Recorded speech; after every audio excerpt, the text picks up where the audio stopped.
Alright, hello. So, I'm gonna do a vlog today. The vlog is about something that I've encountered, and this is a very interesting term that's called entitlement. I want to talk a little bit about it and my take on it. Um, I'm at the age of 23 right now, and I'm living with my family. Mind you, I'd like to really briefly do a really quick anecdote. I recently watched a lecture on the life of Jean-Paul Sartre. Jean-Paul Sartre is one of the most influential intellectuals of the 20th century. He was the one who pretty much synthesized existentialist philosophy into a cohesive philosophy, and it's had huge impacts upon people. And what was very peculiar is that apparently towards the end of his life, he was like the best-selling author in the French language at that time, best-selling intellectual.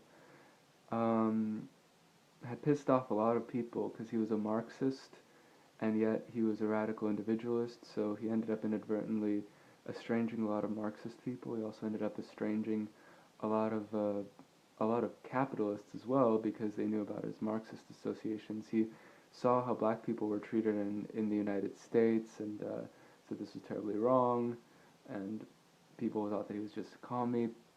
He wrote thousands and thousands of pages over the course of his life, made plays, all of this stuff, and his life was just archetypally this informed kind of individual life. He really went in the direction of his dreams, like Thoreau before him had said. You just you go in the directions of your dreams basically because that's all that you can really rely upon. You can't necessarily rely upon some outside dogma because there are so many injustices in every world and in every society. What's conventional doesn't necessarily work.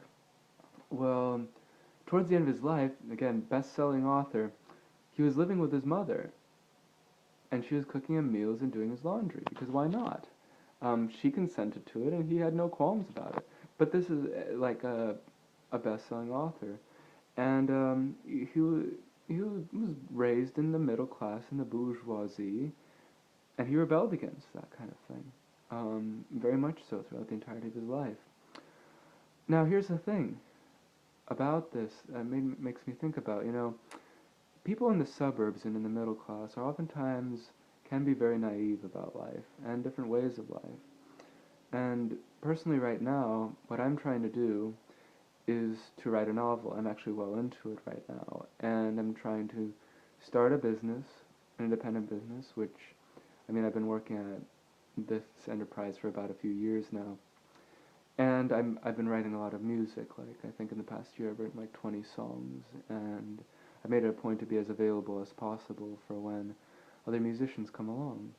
And recently I had this little tiff with a friend of mine who admitted afterwards that he was just probably being really emotional and has just been around a lot of college kids recently, so he's developed a lot of fixed um, conceptions about things. But he basically gave me the impression that, my parents have provided so much for me, I should be doing something to give back, and that I'm not doing that. Now, first thing that one has to understand is that I've gone through depression before. Like I suffered depression in high school, and mind you, I'm sure that a lot of people have done depression in high school, but like in my case, like it was noticeable to some of my more perceptive teachers. Like my high school humanities teacher, Mrs. Rowan, well, I'll never forget, like, I saw her just prior to graduation while we were all in our robes, and she was with her husband who also taught the humanities, and she gave me a hug, and the first thing that I think that she said was, she made me promise her that I would be happy. And that was also the last thing that I remember her saying. That definitely, it was the last thing that I remember her saying at the end of the school year when I had her in my sophomore year.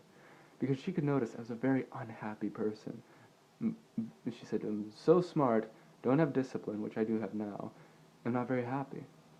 And it took me a very long time to be able to be happy with things and to be able to get over my cynical resentment and actually to express love for things and sincerity and to really be in touch with my own emotions, not just my convictions about how horrible the world is or what you have to do in order to be realistic or anything like that. It was easy for me to say back then because I wasn't an artist. I wasn't doing things.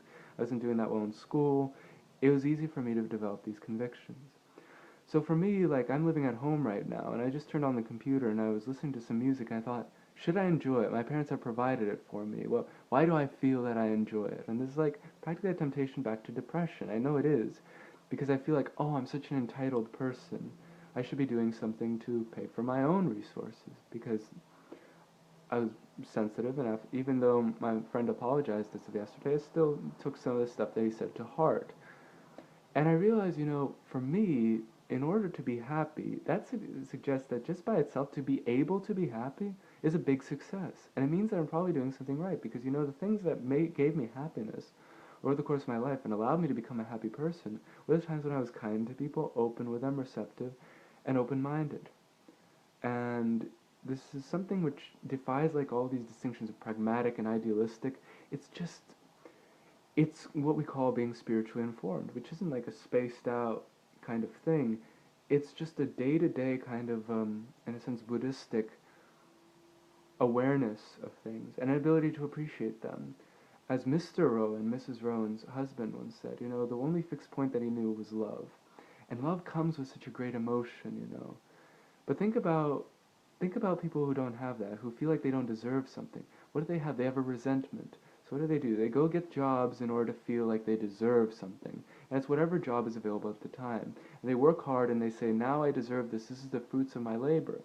What they don't realize is that's much closer to entitlement than, well, essentially what I'm doing. But I know I'm not the only one doing this. Because entitlement, I've thought it through a lot. And I realized when I was working for a minimum wage job, everyone was proud of me, no one would think, oh, this kid's entitled. And I was fooled for a while. But then an old friend of mine came back into my life, and I realized I was just as entitled as ever I'd been before, because I felt entitled to her company. I felt entitled to her, what do you call it? I felt entitled to her friendship, basically, because I've been living this lifestyle for others, and I expected them to do it for me. Because whatever you do, you kind of do expect it in return. I realized I wasn't really happy. I wasn't really enjoying music. I was always struggling with this sense of entitlement. Why?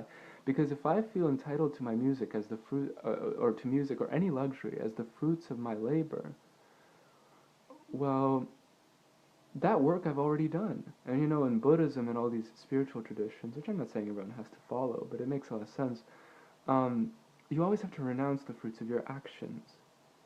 And to be able to enjoy what's just given to you at every moment by not other people so much as the universe. It's the universe that really gives this stuff to us. And even if we cultivate it into technology and stuff, we don't. It's still, life itself is great just by itself. You know, cultivating a good relationship with that interdependent system, which is way too complicated for our conscious minds to grasp.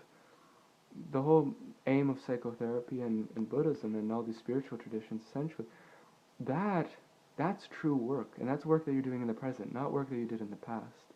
And so it comes out of that as a gratitude, and not a sense of entitlement to the fruits of your actions. So you don't end up doing actions which are not intrinsically rewarding, which are just a means to an end, which are just pragmatic, and ultimately only benefit you, but in a way that still makes you feel more resentful. So that's my little spiel on entitlement. Now, as a little bit of background, the reason why I still live with my family is because I believe in unconditional love. People who say you should be grateful are obviously not on this wavelength of unconditional love. And my friend, incidentally, in spiritual terms, he said that he was blocked, his fourth chakra was blocked, so he was on the third chakra. So this kind of reasoning makes a lot of sense. It's all about, you gotta go and get it for yourself. But there's not a lot of reasoning there about, like, unconditional love. And you can take it or leave it, the whole mysticism here, but we were just both really into it, I think, even before we met. Anyway, the whole thing is, if love is unconditional, then what that means is that you don't have to feel a certain way because of it. You don't have to feel grateful. It's without condition. And I could have lived a different lifestyle. And I know that people who grow up in the suburbs, it's easy for them to say, basically, you should be so grateful because you're living in paradise.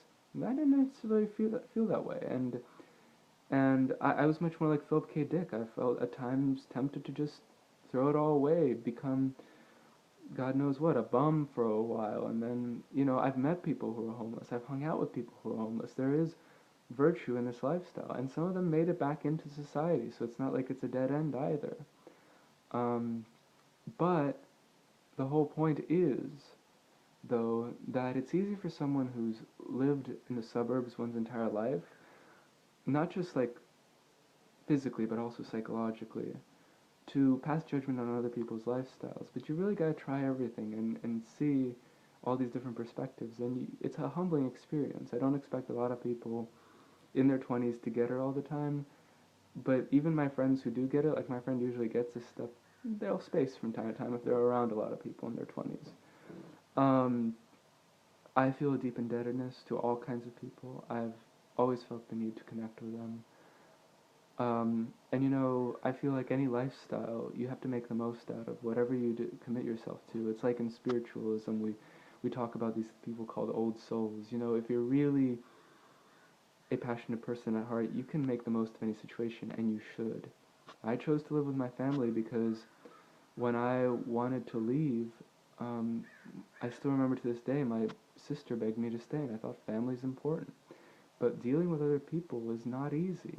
And I have a friend who basically in my our senior year we kind of had this bet without money, so to speak. I said, I'll be living at home for these next few years, but it'll probably help me to mature. And he said, no, it'll probably help you to mature if you go off to college. He went off to college, went off to study in Amsterdam with physics and with these prominent physicists, came back and couldn't deal with his family. And he left them without even giving them any notice and just moved up to his other family in Washington. And I don't, I mean, I'll admit, this is something that other people have noticed too. Not a lot of psychological maturity there necessarily. So, the whole point is life's very complex. You shouldn't judge anyone until you've heard that person's story, and the more rich the life, the more complex the story. Usually people who are busy living don't have time to tell you all their stories. What I've learned is not to judge people. And this is just a little YouTube video reflecting on my experience right now at the age of 23 about that, and also it's essentially addressed to the suburbs, because I think that usually people outside the suburbs have a little bit more of a down-to-earth perspective about this kind of stuff. And I know that my friend won't give me as much credit for it, but it brought a lot of stuff to my mind, and it's good for me to be involved in this conversation. So thank you.